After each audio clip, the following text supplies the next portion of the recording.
Hello everyone. Have you ever wondered how farmers in China manage to harvest millions of tons of bananas every year? Let's explore this unique harvesting process and the secrets behind their success.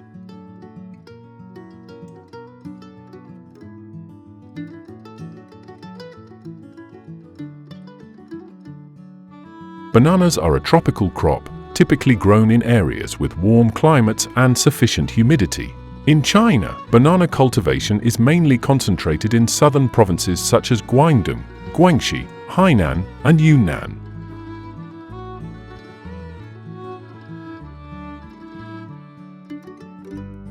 To harvest bananas, farmers must closely monitor the development of both the plants and the fruit.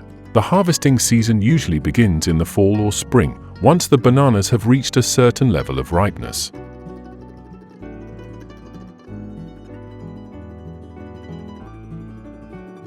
Generally, bananas take between 9 to 12 months from planting to reach the size needed for harvest. However, bananas are often harvested before they are fully ripe, as harvesting them too late can cause them to spoil easily during transport and consumption.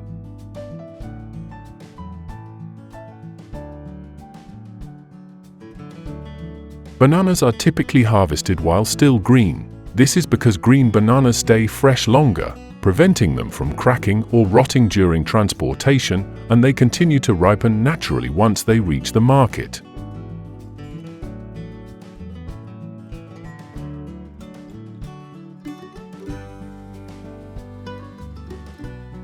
Do you know the signs to look for to determine when bananas are ready for harvest? The specific factors that Chinese farmers pay attention to might surprise you. First is the color of the banana.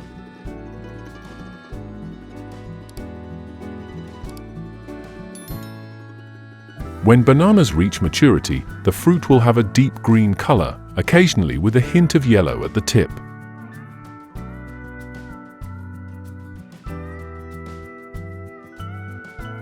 But don't leave the fruit too long. If you notice the bananas turning yellow or showing brown spots, they are overripe and no longer fresh. Next is the size of the banana.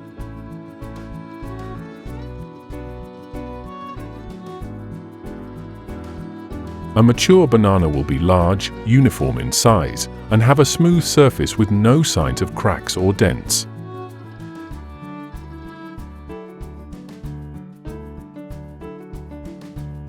Another sign is the firmness of the fruit. You can gently press on it with your finger. If the banana doesn't compress too easily, that's when it's ready for harvest. Lastly, don't forget to look at the entire bunch of bananas.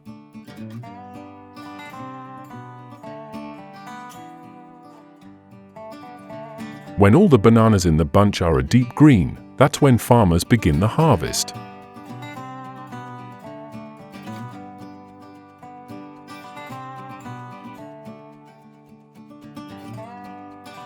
Banana harvesting in China is a task that requires precision and high skill, as bananas are very easy to damage if not handled correctly.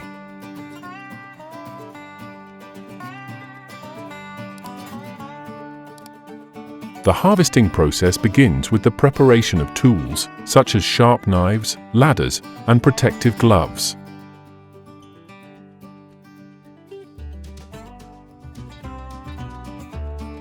Farmers use long knives with sharp blades to carefully cut the banana bunches from the tree, ensuring that the fruit is not damaged.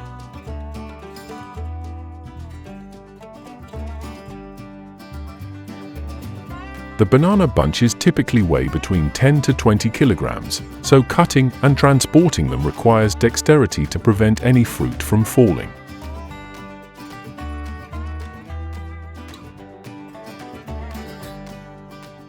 In the vast banana plantations of China, transporting bananas from the harvest site to the storage warehouse can be challenging due to the large area and the heavy weight of the banana bunches.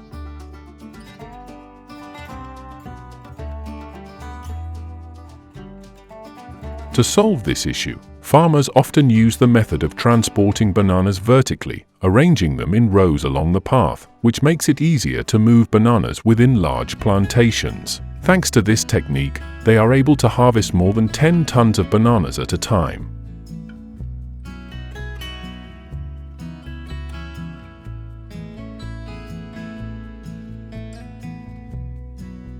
The bananas are harvested and transported to the warehouse, where the processing continues to ensure quality and extend shelf life.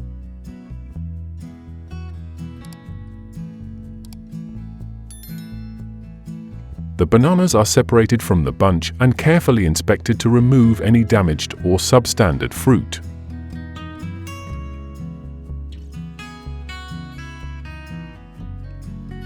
Then, the bananas are soaked in clean water, sometimes with a mild disinfecting solution like chlorinated water, to remove dirt, bacteria, and any remaining impurities from the harvesting process.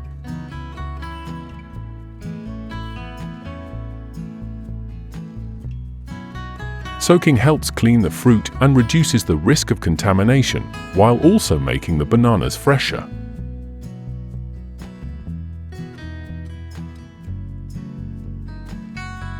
After soaking, the bananas are allowed to drain and are sorted by size and quality. The bananas that meet the standards are packed into cardboard boxes or specialized packaging.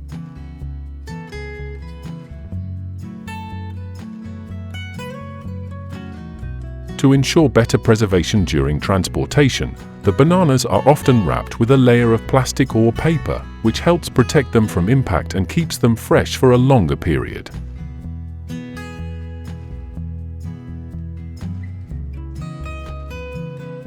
This is why China consistently produces high-quality products for the market.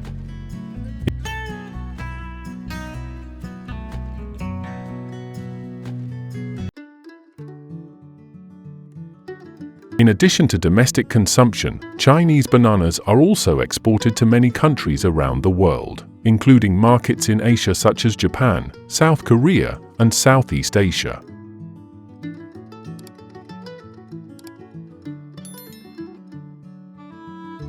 Furthermore, Chinese bananas are also exported to some European and Middle Eastern countries, regions with a high demand for tropical fruits. Each year, China exports about 1 million tons of bananas. Leave a 1 under the video if you also like this fruit.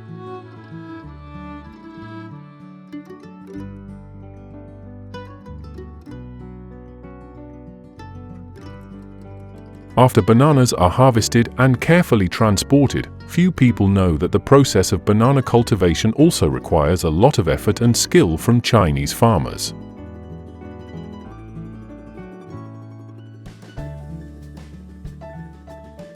Bananas are usually planted in the spring or early autumn when the weather is warm and humidity is stable.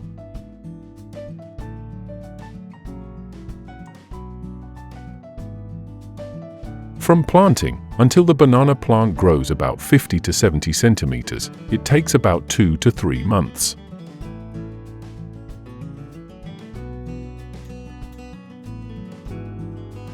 During this stage, farmers water the plants using a sprinkler system in the early morning and late afternoon, about 2 to 3 times per week, helping the banana trees absorb enough water without waterlogging.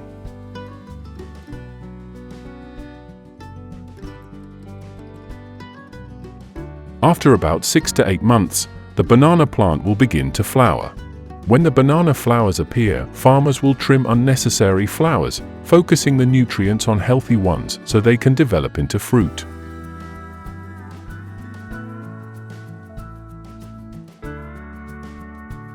When the banana bunch starts to form, they wrap the bunch in a special plastic bag. This wrapping helps protect the bananas from insects, fungal diseases, and direct sunlight, while also maintaining a stable temperature for even and beautiful growth.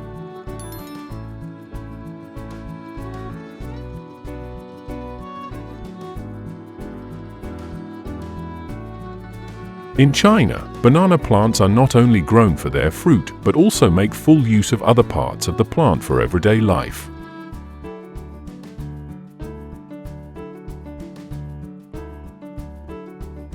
Banana leaves are the most common part, aside from the fruit. They are often used to wrap food, helping to keep it fresh for longer and adding a natural flavor, especially in traditional cakes.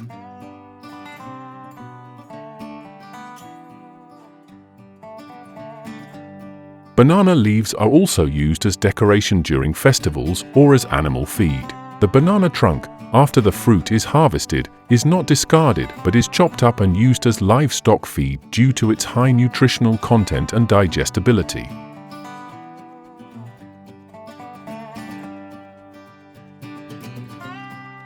Additionally, the older part of the trunk is processed into natural fibers for the textile industry and used as binding material in agriculture.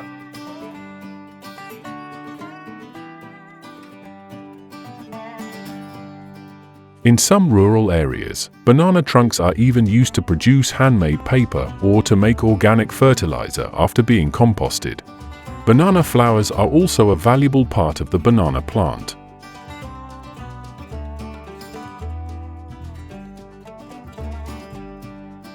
They are rich in fiber and nutrients and are used to prepare dishes such as salads, pickles, or soups, which are very good for health.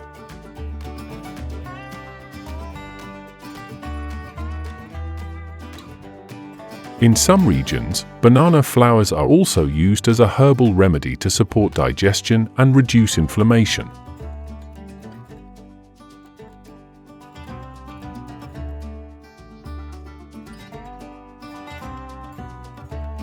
Have you ever wondered what other dishes bananas can be turned into, besides eating them directly?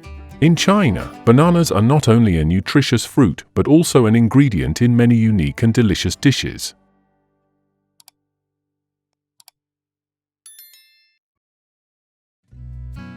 One of the most popular dishes is fried bananas. Bananas are mashed, mixed with flour, and deep fried until golden and crispy.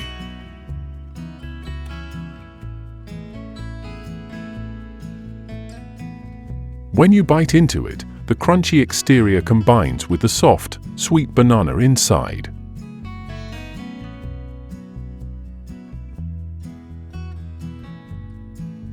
In addition, the Chinese also make steamed bananas with rock sugar, a light and healthy dish.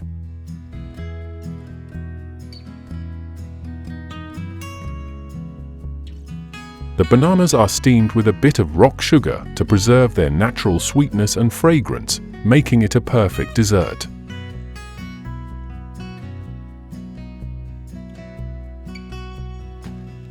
If you enjoy cold treats, banana ice cream is also a great choice. Bananas are mashed, mixed with milk and a little chocolate chip, then frozen to create a creamy, chilled dessert.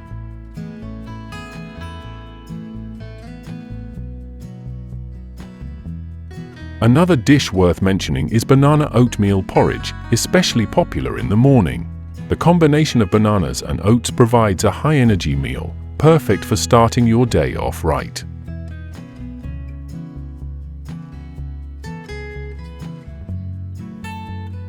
However, while banana dishes are delicious and nutritious, you should not overeat. Bananas have a high sugar and calorie content, and excessive consumption can lead to bloating and increased blood sugar levels.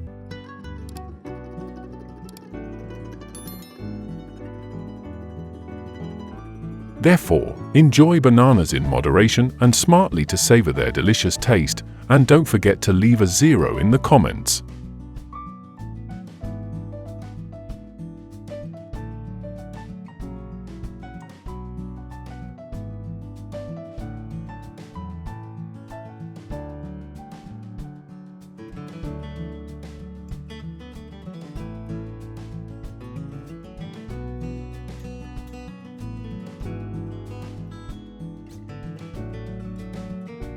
Cigars have their roots in the Americas, where the ancient Mayans and other tribes first rolled tobacco leaves to smoke.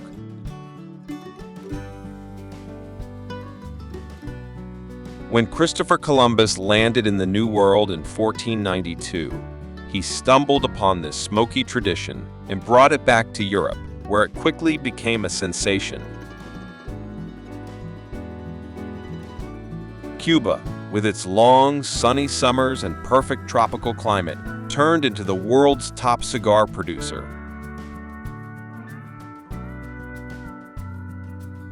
Fast forward to today, and the global cigar market is a $16 billion powerhouse, with the US, Europe, and Asia lighting up as the biggest consumers. So, next time you puff on a cigar, remember, you're indulging in a centuries-old tradition that has literally gone global.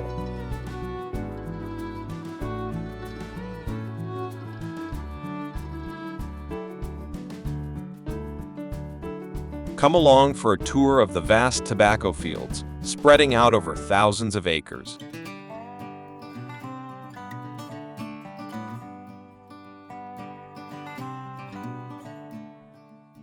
The young plants are first nurtured in greenhouses before being moved to the field.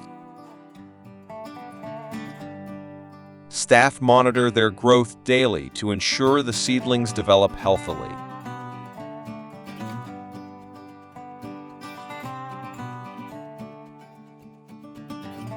In early spring, when the seedlings are sufficiently grown, Cubans move them outdoors to be planted. On the vast tobacco fields stretching across thousands of acres, manual planting is labor-intensive and grueling under the scorching sun. That's where machinery becomes a game changer. Workers sit in vehicles that resemble mobile homes, while the machines travel along pre-tilled rows.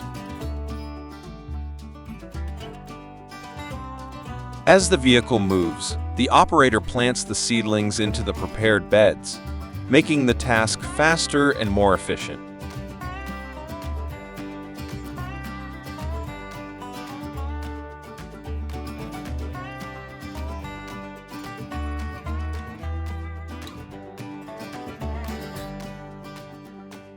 Cigars are a luxury product, with prices varying depending on the brand and type.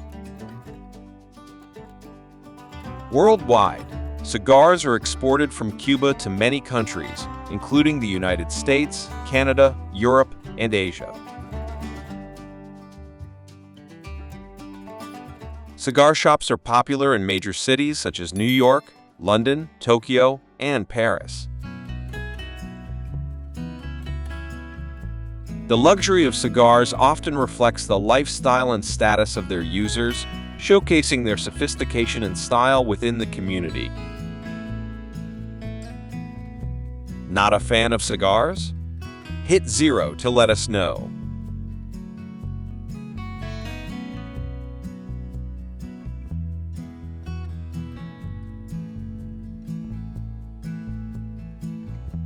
The leaves are cured for about 5 to 7 days before being removed for quality inspection. Workers will evaluate the color, moisture content, and flexibility of the leaves.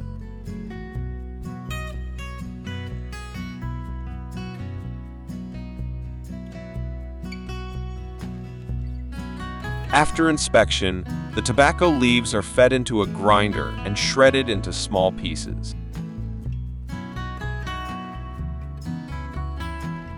This process ensures that the components are evenly blended, contributing to the optimal flavor and quality of the cigars.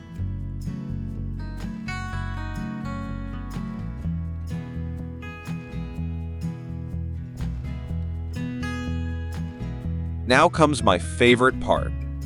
Workers meticulously roll the tobacco leaves into cigars, adjusting the tobacco quantity to perfection.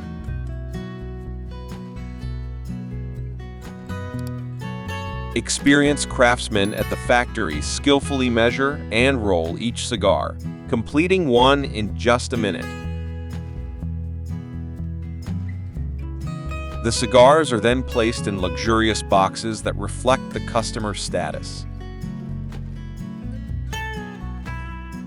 Every step of the process is done by hand, with great care given to each product.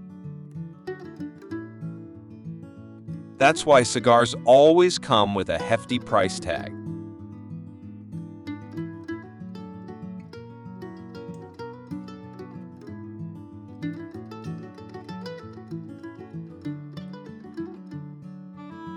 After harvest, the tobacco leaves are transported to the factory for curing. The curing process is carried out at temperatures between 120 and 150 F, ensuring the leaves dry quickly while retaining their quality.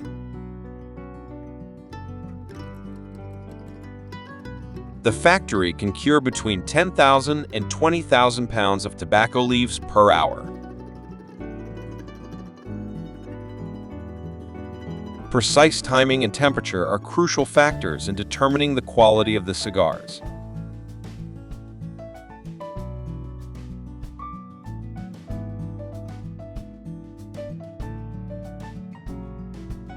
After over a year of careful nurturing, the tobacco fields are ready for harvest. Tobacco harvesters are typically high-capacity machines, handling between 1,000 and 3,000 pounds of tobacco leaves per hour. The harvested leaves are usually large, ranging from 18 to 24 inches, and have a deep green color. To be harvested, the leaves need to be sufficiently large to be easily cut by the machines while maintaining quality. These machines enhance productivity and quality, meeting the demands of the modern tobacco industry. Impressive, right? Hit number 1 to let us know.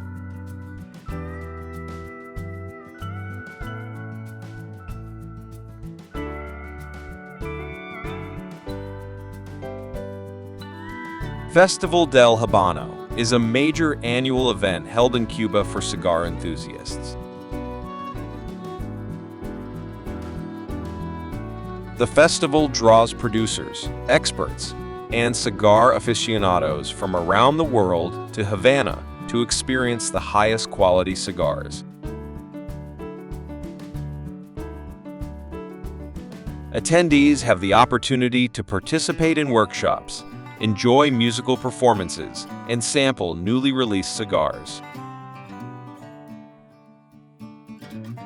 It's not just a chance to explore the art of cigar making, but also an opportunity to mingle and savor the unique cigar culture of Cuba.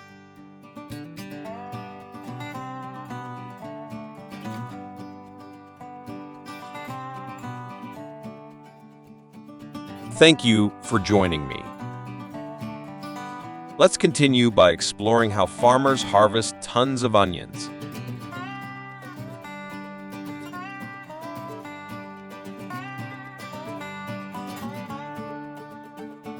Tilling the soil is the first step in planting onions, as it improves soil structure and removes weeds. Loosening the soil provides space for roots to grow strongly. Farmers typically use plows for this task due to their efficiency and speed. A modern plow can till between 10 to 15 acres per hour. The high tilling capacity of these machines helps farmers save time and effort, while also preparing the soil better for planting onions.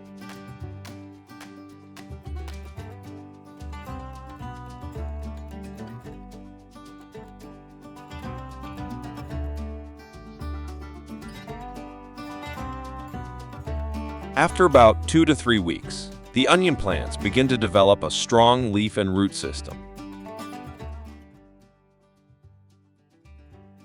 At this stage, the onion bulbs have started to form. Ammonium nitrate fertilizer is applied to the plants and reapplied every 4 to 6 weeks.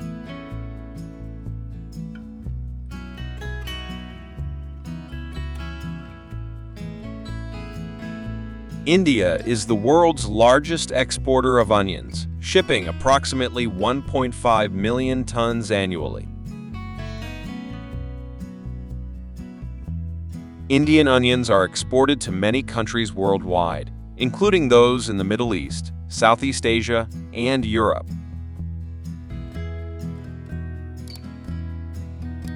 Long-term importing partners of India include Bangladesh, Malaysia, Sri Lanka, and the UAE.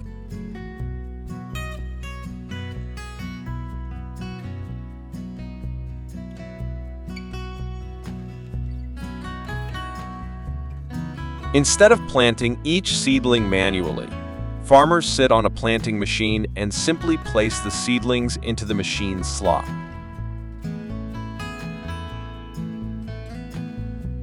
The machine automatically plants the seedlings with high precision. Compared to traditional planting methods, the planting machine minimizes effort and saves time.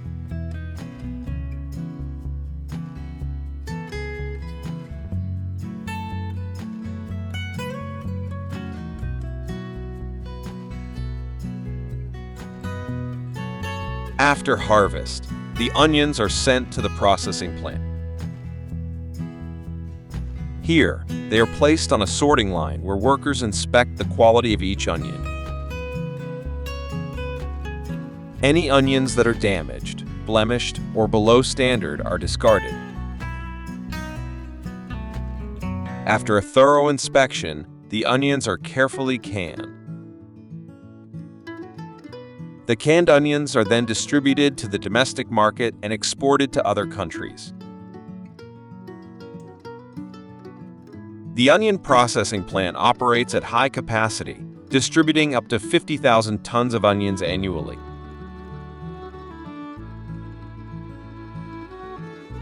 If you're impressed, hit 1 to let us know.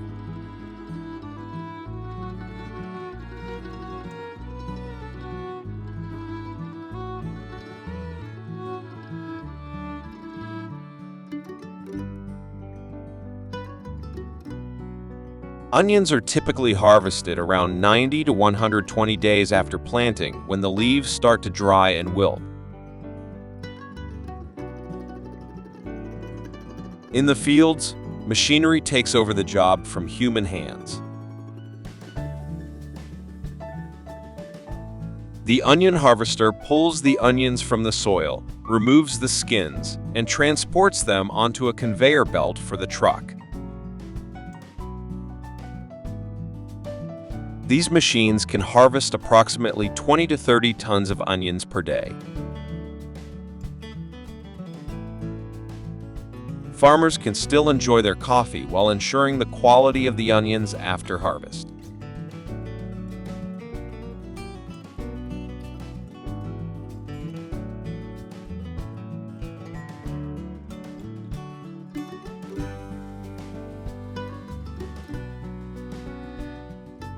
A popular street food in India is fried onions. To make this dish, onions are cut into flower shapes, dipped in a crispy batter, and fried in hot oil at around 100 C.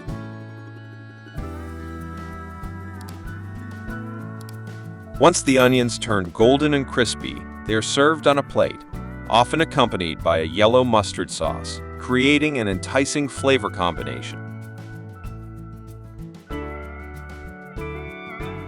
While this dish is delicious, it's best to enjoy it in moderation to avoid weight gain.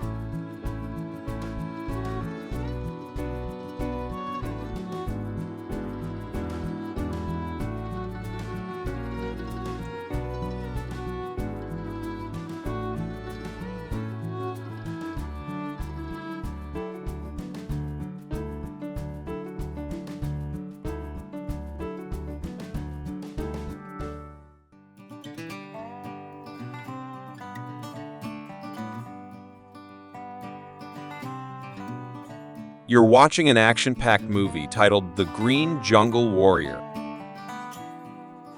The hunter, armed with a high-powered rifle, watches from above, tracking the wild boars.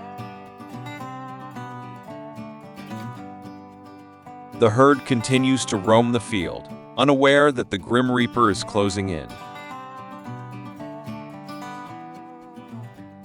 The chase begins. The hunter navigates the rugged terrain, eyes locked on the swiftly moving target. Shots are fired with pinpoint accuracy, and the boar's powerful strides make every second count. This cat and mouse game between hunter and beast lasts for 2 intense hours. After a flurry of gunfire, The sentence has been delivered to the marauding menace. Exciting, right? However, I advise you not to attempt this yourself without proper authorization from authorities.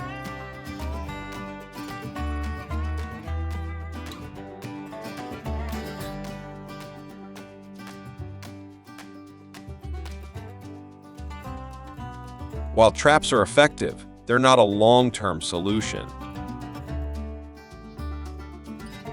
Therefore, farmers have come up with an alternative, installing a perimeter fence around their farms. Iron fencing is chosen for its durability and resistance to harsh weather conditions. Farmers first identify the areas most prone to boar damage and then set up the fence. Wooden posts are driven into the ground about 2 to 3 feet deep and spaced 8 feet apart. Finally, they attach metal mesh and secure it with screws. Installing iron fences not only protects their property, but also helps farmers maintain security and stability in agricultural production. Even the cleverest of wild boars find themselves stumped by this defensive system.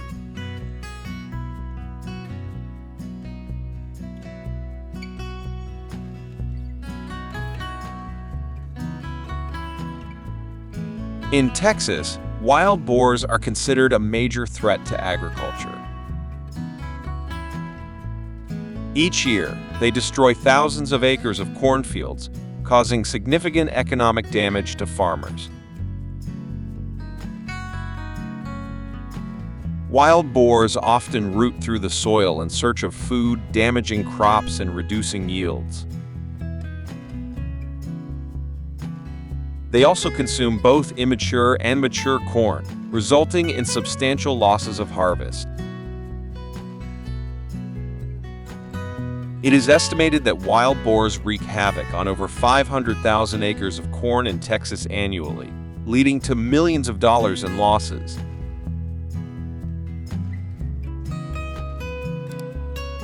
This destruction not only impacts farmers, but also has a negative effect on the region's agricultural economy.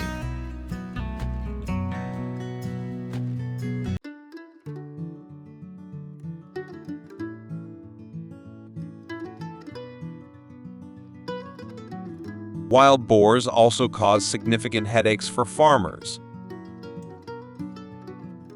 To tackle this issue, they use cage traps to reduce the boar population. First, they scatter corn, the boar's favorite treat, to lure them into the trap. Next, they check the mesh system and wait for the boars to enter. The hungry boars often visit the farm at night. When they come in search of food, the metal cage automatically shuts behind them. The boars struggle but can't escape. Do you find this method interesting? Leave a 1 to let me know.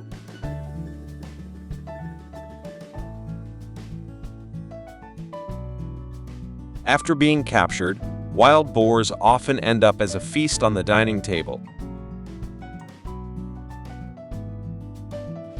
Farmers typically roast the boar to celebrate their victory. The process of preparing roast wild boar begins with marinating the meat and then roasting it over a large fire. The roasting time can last from 4 to 6 hours, depending on the size of the boar and the fire's temperature. Roasted wild boar is not only a delicious meal, but also a way to commemorate and enjoy the fruits of a successful hunt. If this dish doesn't appeal to you, leave a 0.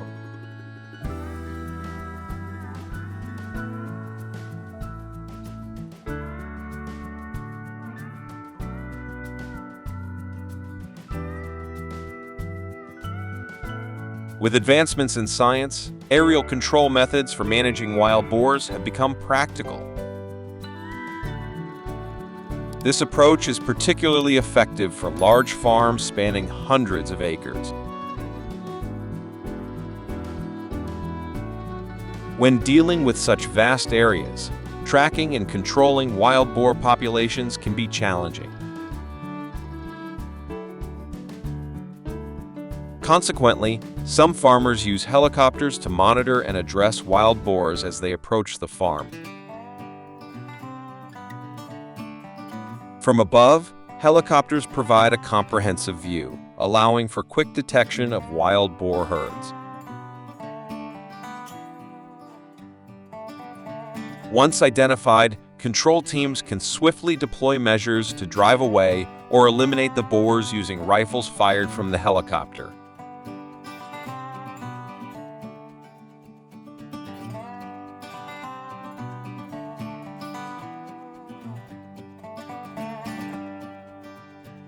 Dogs are the natural enemies of wild boars. American farmers use hunting dogs to protect their livestock areas.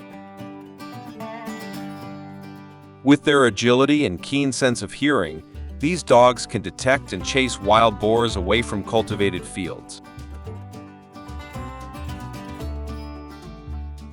During boar hunts, the dogs are trained to track and corner the boars, making it easier for hunters to approach and take down their prey.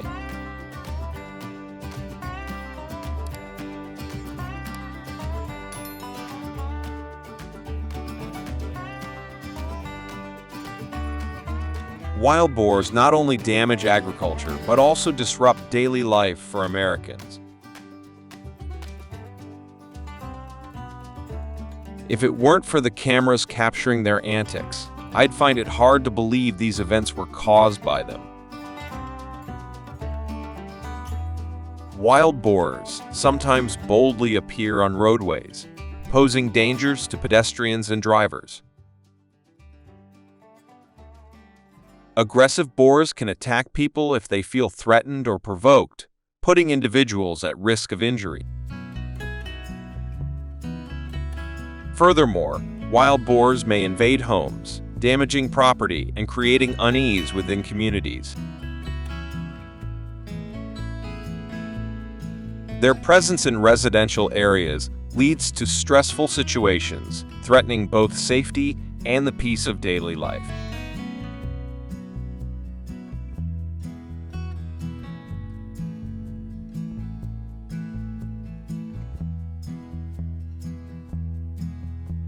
Finally, the Spanish wild boar is a specific breed imported from Spain and found in certain areas of the United States.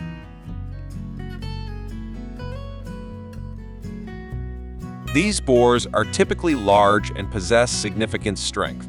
With their wild nature, they are ready to attack if you attempt to approach them.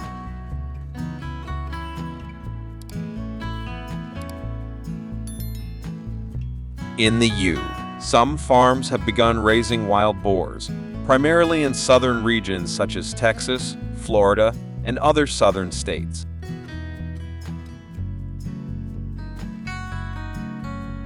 These farmed wild boars are cared for and managed similarly to domestic pigs, with their diet and living conditions adjusted to meet their needs.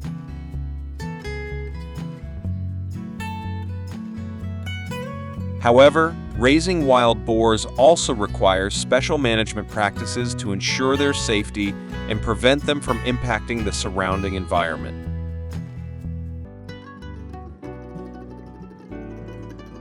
On average, wild boars can sell for between $200 and $500 each, with some premium or trophy animals fetching even higher prices.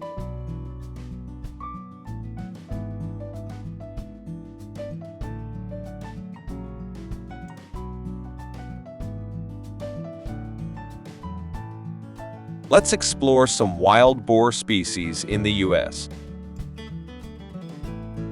First up is the Sus scrofa, which is the primary wild boar species found in America. These boars adapt to a variety of environments and have become one of the most destructive species.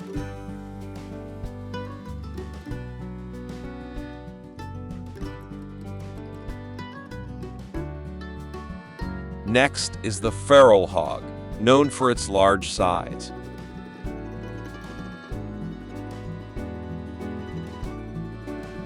The hybrid wild boars are the result of crossbreeding between European wild boars and domestic pigs.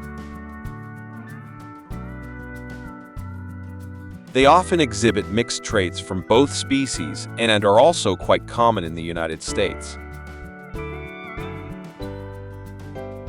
However, they are generally more docile and are frequently raised in the U.S.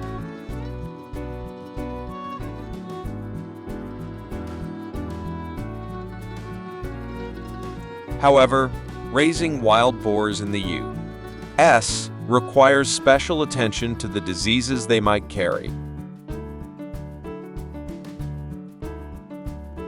As wild animals, wild boars can harbor various pathogens.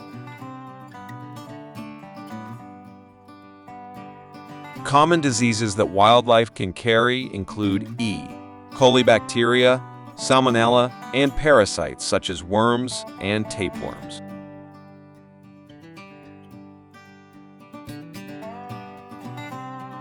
To mitigate the risk of infection, farms implement strict hygiene practices, including vaccinations, regular health checks, and maintaining a clean living environment.